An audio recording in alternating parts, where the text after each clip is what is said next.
একটা মহাকাশযান এবং সেখান থেকে ধাবিত হচ্ছে দুটো উল্কাপাতের দৃশ্য, যা এক রহস্যময়ভাবে প্ল্যানেটের দিকে এগিয়ে আসছে। হ্যাঁ বন্ধুরা, আজকে আপনাদের সঙ্গে নিয়ে এসেছি নতুন একটা সিরিজ এক্সপ্ল্যানেশন নিয়ে, যে সিরিজের নাম নেভারল্যান্ড। এরপর আমরা ওই প্ল্যানেটের ভেতরের সিন দেখতে পাই, যেখানে একটা ছোট উড়ন্ত অ্যাঞ্জেল পাহাড়ের ওপর থেকে ফ্ল্যাড নামের একজন লোকের কাছে একটা জাদুর গোলা দেখতে পায়। অ্যাঞ্জেল ভাবে ফ্ল্যাড কোনো বিপদের মধ্যে রয়েছে, সেই জন্য ও তৎক্ষণাৎ ওকে বাঁচাতে চলে যায়। অ্যাঞ্জেল ওর কাছে পৌঁছানোর সঙ্গে সঙ্গে গোলার ভেতর থেকে একটা জোরদার আলোর রশ্মি চারিদিকে ছড়িয়ে পড়ে। এরপরে এই সিন শেষ হয়ে যায়। পরের সিনে আমরা দেখতে পাই বনি, যে কিনা পাইরেটসদের ক্যাপ্টেন, নিজের সঙ্গীদের সাহায্যে সামনের এক জাহাজের ওপর হামলা চালায়। ওর সঙ্গীরা ওই জাহাজ থেকে লুটপাট করে। একটা সিন্দুক নিয়ে বনি ওর কাছে আসে। ওরা সিন্দুকটা খুলে সেখানে ফ্ল্যাডের গোলাটা দেখতে পায়।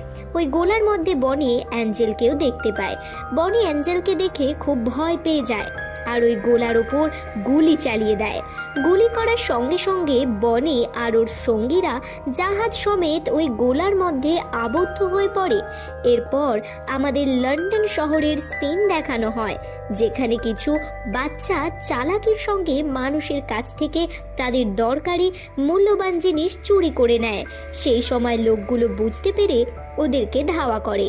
তখন একটা বিল্ডিং এর ওপর দাঁড়িয়ে ওদেরই এক সাথী পিটার বাঁশি বাজাতে থাকে, আর বাঁশির আওয়াজ শোনার সঙ্গে সঙ্গে ওখানে দাঁড়িয়ে থাকা একটা ঘোড়া নিজের পা সোজা করে দাঁড়ায়। এর ফলে ঘোড়ার গাড়িতে রাখা ব্যারেলগুলো ওই লোকেদের ওপর গিয়ে পড়ে। ততক্ষণে সব বাচ্চা ওখান থেকে পালিয়ে যায়। এবার পিটার আর বাকিরা সমস্ত চুরির জিনিসপত্র নিয়ে জিম নামের একজন লোকের কাছে আসে, যে এই অনাথ বাচ্চাদের দেখাশোনা করে। ও এবার বাচ্চাদের বলে, তোমাদের এবার একটা জুয়েলারির দোকানে চুরি করতে হবে। যা শুনে সব বাচ্চারা না করে দেয়, কিন্তু পিটারের কথায় সবাই রাজি হয়ে যায়।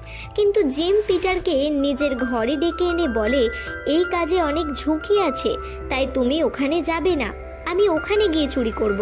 যা শুনে পিটার দুঃখী হয়ে যায়। কিছু সময় পরে জিম যখন পিটার আর বাকি বাচ্চাদের ঘরে আসে, তখন জিম দেখে ওখানে কেউ নেই। অন্যদিকে পিটার আর ওর বন্ধুরা জুয়েলারির দোকানে চুরি করতে আসে, কারণ পিটার জিমকে দেখাতে চাইছিল যে ও কতটা বুদ্ধিমান। এবার ওরা সমস্ত গার্ডকে অজ্ঞান করে চুরি করতে থাকে, আর তখনই ওখানে জিম চলে আসে। ও ওখানে এসে সবাইকে বকাবকি করতে থাকে। তা দেখে সবাই ওর কাছে ক্ষমা চায়। এরপরে জিম একটা ঘরে প্রবেশ করে, যেখানে একটা বাক্স ছিল। পিটার ওই বাক্সটা খোলার জন্য কোনো জিনিস খুঁজতে যায়।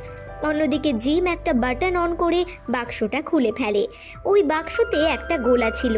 গোলার মধ্যে জিম অন্য প্ল্যানেটের একটা রহস্যময় ক্রিয়েচারকে দেখতে পায়, যা দেখে জিম ভয় পেয়ে যায় আর তাড়াহুড়ো করতে গিয়ে ওই গোলা নিয়ে নিচে পড়ে যায়।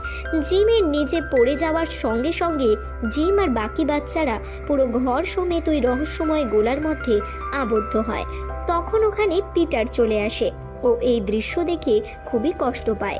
এরপর ও ওই গোলাটা নিয়ে ওর বাড়িতে চলে আসে আর নিজের বন্ধুদের বাঁচানোর জন্য ওই গোলার ওপর একটা ছোট তলোয়ার দিয়ে আঘাত করে। ফলে পিটার ও ওই রহস্যময় দুনিয়ার ভেতরে পৌঁছে যায় আর ওই গোলা পৃথিবীতেই থেকে যায়। এবার পিটার এই রহস্যময় দুনিয়ায় নিজের বন্ধুদের খুঁজতে থাকে। অন্যদিকে জিম আর বাকি বাচ্চাদের পাইরেটস নিজের সাথে ধরে নিয়ে যায়। পিটার যখন ওখানে পৌঁছায়, তখনও দেখে জিম আর ওর বাকি বন্ধুরা বন্দি অবস্থায় পাইরেটসদের সঙ্গে ওদের জাহাজের দিকে যাচ্ছে। তখন পিটার ওর একজন বন্ধু ফক্সকে দেখতে পায়, যে পাইরেটসদের হাত থেকে বেঁচে গিয়েছিল। ওকে দেখে পিটার খুশি হয়ে যায়, কিন্তু এরপর অনেক ছোট ছোট অ্যাঞ্জেলরা এসে ওদের দুজনের উপর হামলা করে। অ্যাঞ্জেলদের হাত থেকে বাঁচার জন্য ওরা ওখান থেকে পালিয়ে যায়। পালাতে পালাতে ওরা আদিবাসীদের কাছে গিয়ে পৌঁছায়। আদিবাসীরা অ্যাঞ্জেলদের ওখান থেকে তাড়িয়ে দেয়। অন্যদিকে জিম আর বাকিদের বনের কাছে নিয়ে যাওয়া হয়। ওদের দেখে বনের সঙ্গীরা ওকে বলে, এই বাচ্চারা খুবই মিষ্টি আর ফর্সা রঙের, তার মানে এদের মাংস খুব ভালো হবে। এই কারণে আমরা এই লোকটাকে সমুদ্রে ফেলে দিই, বাচ্চাদের নিজেদের কাছে রেখে দিই। এই কথা শুনে বনি রাজি হয়ে যায়, কিন্তু জিম নিজের বাহাদুরি দেখিয়ে বনের কিছু সাথীদের মেরে সমুদ্রের জলে ফেলে দেয়, যা দেখে বনি খুব প্রভাবিত হয় আর বলে, তোমার মধ্যে তো খুব শক্তি আছে, এই কারণে তুমি আজ থেকে আমার বডিগার্ড হবে, আর তার বদলে আমি তোমার বাচ্চাদের রক্ষা করব। এই কথা শুনে জিম রাজি হয়ে যায়। অন্যদিকে আদিবাসীদের লিডার সাকা পিটার আর ফক্সের চোখে পট্টি বেঁধে নিজেদের ট্রাইবে নিয়ে আসে, যেখানে লিডার তার মেয়ে আয়ার সাথে ওদের আলাপ করিয়ে দেয় আর ওদের দুজনকে খাবার খেতে দেয়। সাকা ওদেরকে বলে, তোমরা যদি চাও তাহলে আমাদের সাথে থাকতে পারো, কিন্তু পিটার বলে, আমার বাকি বন্ধুদের আমাকে ওই পাইরেটসদের হাত থেকে বাঁচাতে হবে। এই কথা শুনে সাকা বলে, ঠিক আছে, আমরা যেভাবে তোমাদের এখানে এনেছি সেভাবেই তোমাদের বাইরে ছেড়ে আসবো, কারণ আমি চাই না পাইরেটসরা ট্রাইবদের সন্ধান পেয়ে যাক, কিন্তু কিছুদিন তোমরা আমাদের সঙ্গে থাকো। এই কথা শুনে পিটার রাজি হয়ে যায়। অন্যদিকে বনি জিমকে এক ধরনের পাউডার পেপারের ওপর ফেলে দেখায়। ফেলার সঙ্গে সঙ্গে ওই পেপার হাওয়ায় ভাসতে থাকে।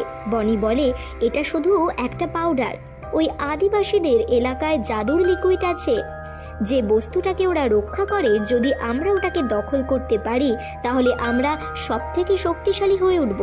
এই কথা শুনে জিম লোভে পড়ে ওকে সাহায্য করতে রাজি হয়ে যায়। পরের দিন পিটার একটা স্বপ্ন দেখে, যেখানে ও ফ্ল্যাটকে দেখতে পায়, যাকে বাঁচাতে অ্যাঞ্জেল এগিয়ে যাচ্ছে। এই স্বপ্নটা দেখে ও ভয় পেয়ে যায়। এরপর পিটার ফক্সের সঙ্গে ট্রাইব থেকে চলে যাওয়ার সিদ্ধান্ত নেয়, কারণ ও আর এখানে কিছুদিন থাকতে পারবে না। এই কারণে যখন ট্রাইবের লোকেরা মাছ ধরতে যাচ্ছিল, তখন ওদের নৌকায় লুকিয়ে দুজন ট্রাইবের বাইরে আসে আর একটা নৌকা চুরি করে পাইরেটসদের জাহাজের ওপরে উঠে যায়। ওখানে সবাই ঘুমিয়েছিল, তাই ওরা দুজনে নিজেদের সব বন্ধুদের জাহাজ থেকে নৌকায় বসিয়ে নেয়।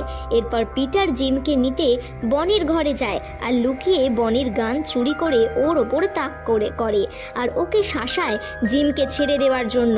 কিন্তু জিম ওকে বলে যে পাইরেটস ওদের সঙ্গে কিছু করবে না, ওরা আমাদের সঙ্গেই আছে, ওরা আমাদের আদিবাসীদের থেকে রক্ষা করবে। কিন্তু এ কথা শুনে পিটার বলে, আদিবাসীরা ভালো মানুষ, পাইরেটসরা কখনোই নয়। এই লোকেরা আপনাকে নিজেদের কথার জালে ভাসিয়ে রেখেছে। কিন্তু তবুও জিম পিটারকে বুঝিয়ে ওর কাছ থেকে গানটা নিয়ে নেয়। এরপর ওর সবাই পিটারকে ডেকের ওপর নিয়ে আসে। এখানে জিম ওকে প্রশ্ন করে যে তোমার বাকি বন্ধুরা কোথায়, কিন্তু পিটার ওদেরকে কিছু বলে না। এরপর সমুদ্রে ঝাঁপ দেয়। সেই সময় বনির একজন সাথী স্টেরিল পিটারকে শুট করতেই যাচ্ছিল, ফক্স ওর গান মাটিতে ফেলে দেয়। কিন্তু এবার সবাই ওই বেচারার পিছনে পড়ে যায়, যাকে জিম বাঁচানোর জন্য চেষ্টা করে। ফক্স সমুদ্রে ঝাঁপ দেওয়ার ঠিক আগে স্টেরিল ওর পেটে তলোয়ার ঢুকিয়ে দেয়, যার ফলে ওখানেই ওর মৃত্যু হয়। যা দেখে পিটার আর ওর বাকি বন্ধুরা দুঃখী হয়ে যায়। ওরা সবাই আদিবাসী ট্রাইবদের কাছে ফিরে আসে, যা দেখে ওদের লিডার পিটারের ওপর চেঁচামেচি করতে থাকে। লিডার বলে, তুমি আমাদের কাউকে কিছু না জানিয়ে পাইরেটসদের কাছে কি করে গেলে? কিন্তু ফক্সের ব্যাপারে জানার পর উনি ওকে আর ওর বন্ধুদের ছেড়ে দেন। এরপর পিটার সাকার ঘরে আসে। ওখানে পিটার একই রকমের পেন্টিং দেখতে পায়, যেটা ও নিজে স্বপ্নে দেখেছিল। সাকা বলে, কেউ যদি এই দুনিয়ায় আসার জন্য ওই গোলাকে আঘাত করে তাহলে এই ধরনের স্বপ্ন দেখবে। তখন ওখানে আয়া চলে আসে আর পিটারকে বলে, আমি তোমাকে তোমার ওই স্বপ্নের জায়গায় নিয়ে যেতে পারি। যা শুনে পিটার খুশি হয়ে যায়। ও ভাবে হয়তো ওখানে গেলে পৃথিবীতে যাওয়ার কোনো রাস্তা খুঁজে বার করা সম্ভব হবে। পরের দিন পিটার আর আয়া ওই জায়গার উদ্দেশ্যে বেরিয়ে পড়ে। অন্যদিকে বনি আর জিম ওদের ওপর নজর রাখে। অন্যদিকে রাতে আয়া আর পিটার বিশ্রাম করার জন্য এক জায়গায় আশ্রয় নিয়েছিল। ওখানে পিটার একটা গাছে বসে বাঁশি বাজাতে থাকে, যার আওয়াজ শুনে ওখানে এঞ্জেল চলে আসে। কিন্তু সকাল হয়ে আসছিল, তাই ওই এঞ্জেল ওখান থেকে চলে যায়। পিটার এবার ওই এঞ্জেলের পিছু নেয়, কিন্তু এঞ্জেল ওর চোখের সামনে থেকে অদৃশ্য হয়ে যায়। তখনই ওরা ওখানে বিশাল বড় ডালে আবৃত গাছের দেওয়াল দেখতে পায়। ওরা দুজনে তখন ডালের ওপর চড়ে গাছের দেওয়ালের অন্য প্রান্তে এসে পৌঁছায়, যেখানে ওদের ঝোপঝাড় আর গাছের ডাল দিয়ে তৈরি পুরো শহর নজরে আসে। ওরা দুজন যখন শহরটাকে দেখছিল সেই সময় ওখানে ফ্ল্যাড এসে যায় আর ওদের নিজের বাড়িতে নিয়ে পুরো ব্রহ্মাণ্ড দেখায়, যার ভিতরে এই রহস্যময় প্ল্যানেট অবস্থিত। এরপর ফ্ল্যাড ওদেরকে একটা শকিং তথ্য জানায়। ফ্ল্যাড বলে, আমি আমার দুনিয়ায় বিজ্ঞানের সাহায্যে এই গোলাটা বানিয়েছিলাম আর ওই গোলার সাহায্যে এই দুনিয়ার খোঁজ পাই। প্রথমবার যখন আমি এই দুনিয়ায় আসি তখনই এখানে আটকা পড়ে যাই, কারণ গোলাটা পৃথিবীতে থেকে এসেছিল। কিন্তু ভাগ্যক্রমে আমার সাথে সাথে আমার সব ইকুইপমেন্ট এখানে চলে এসেছিল, যার সাহায্যে আমি আবার একটা গোলা বানাই। ওই গোলা চালু করার জন্য আমি দুটো উল্কাপিণ্ডের সাহায্য নিই। যখন উল্কাপিণ্ডের শক্তি এই গোলার মধ্যে প্রবেশ করতে যাচ্ছিল তখন অ্যাঞ্জেল আমাকে বাঁচাতে চলে আসে, কারণ অ্যাঞ্জেল ভেবেছিল আমি কোনো বিপদের মধ্যে আছি। আমি গোলার সাহায্যে আবার তোমাদেরকে আমাদের নিজেদের দুনিয়ায় ফেরত পাঠাতে পারি। পিটার বলে, আমি আমার বন্ধুদের ছাড়া ফেরত যেতে পারবো না। তখন ফ্ল্যাড বাইরে কারোর উপস্থিতির আভাস পায়। যেই ও বাড়ির বাইরে পৌঁছায় তখন বনি আর সমস্ত সাথীদের ওখানে দেখতে পায়। ফ্ল্যাড ওদের বলে, তোমরা যদি পৃথিবীতে যেতে চাও তাহলে আমি তোমাদের ওখানে পাঠাতে পারি, কারণ আমি শুধু পৃথিবীর লোক আর বিজ্ঞানকেই চিনি।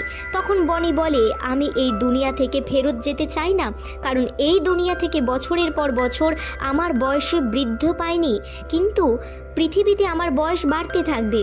ফ্ল্যাডকে বনি বলে, তুমি আমাকে এই গোলাটা দিয়ে দাও যাতে আমি এই দুনিয়ায় রাজ করতে পারি, কিন্তু ফ্ল্যাড ওকে সেটা দিতে অস্বীকার করে।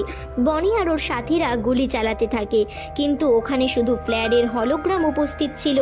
ওরা ফ্ল্যাডকে গুলি করার প্রচেষ্টায় সমস্ত গাছপালায় আগুন লাগিয়ে দেয়। পিটার এইসব লুকিয়ে লুকিয়ে দেখছিল। জিম ওকে দেখে ফেলে। এবার সবাই পিটারকে অনুসরণ করে, কিন্তু পিটারকে বাঁচাতে ফ্ল্যাড ওখানে চলে আসে। এরপর ওকে নিয়ে নিজের বেসের পালাতে থাকে। ততক্ষণে বনের সাথীরা অনেক কাছাকাছি চলে এসেছিল। এই জন্য ফ্ল্যাড পিটারকে ওর গোলাটা রক্ষা করতে বলে। জিম আর বাকিদের সঙ্গে লড়াই করতে চলে যায়, কিন্তু বনি ফ্ল্যাডকে শ্যুট করে মেরে দেয়, যা দেখে পিটার খুবই কষ্ট পায় আর ওরা ওই জায়গা থেকে পালিয়ে গোলার কাছে চলে আসে। তখন ওখানে জিম এসে যায় আর পিটারের কাছ থেকে ওই গোলাটা ফেরত চায়, কিন্তু পিটার গোলা দিতে অস্বীকার করে। ততক্ষণে ওখানে বাকিরাও চলে আসে। বনি এই গোলাটা নিয়ে নেয়। এরপরও পিটারকে মারতেই যাচ্ছিল, সেই সময় সেখানে আয়া এসে পড়ে, যে বনিকে বলে, তুমি পিটারকে ছেড়ে দাও, তার বদলে আমি তোমাকে আমাদের ট্রাইবের ভেতরে থাকা ওই লিকুইডের কাছে নিয়ে যাব। পিটার ওকে এই কাজ করতে অনেকবার বারণ করে। যেই ও আয়াকে বাঁচাতে এগিয়ে যায়, বনি ওর পেটে তলোয়ার ঢুকিয়ে ওকে মেরে ফেলে, যা দেখে আয়া আর জিম খুবই কষ্ট পায়। এবার বনি আয়াকে বন্দি বানিয়ে নিজের সাথে নিয়ে যায়। এর সাথে এই সিরিজের প্রথম পার্ট এখানেই সমাপ্ত হয়।